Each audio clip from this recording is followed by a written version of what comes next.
এই মহিলা দেখেন শহীদ আবু সাইদকে নিয়ে কি বলে, তারপর আমি কিছু কথা বলতেছি। আবু সাইদ নিজেও তো একজন মাদকাসক্ত ছিল বলে সেই সময় পুলিশ বলেছে, কারণ যদি কোনো মানুষ মাদকাসক্ত না হয় তাহলে সে কিভাবে গিয়ে রাবার বুলেটের সামনে গিয়ে টাইটানিকের স্টাইলে দুই হাত বাড়ায়? এটা তো সম্ভব না।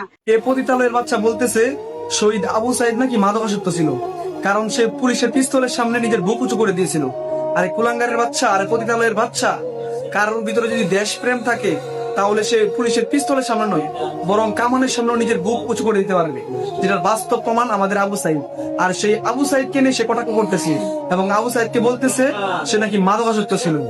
যে মানুষটা আমাদের জন্য জীবন দিয়েছে, যে মানুষটা জীবন না দিলে আমরা হয়তো বা এত সুন্দর দেশ পাইতাম না, আমরা হয়তো বা সুন্দরভাবে জীবনযাপন করতে পারতাম না।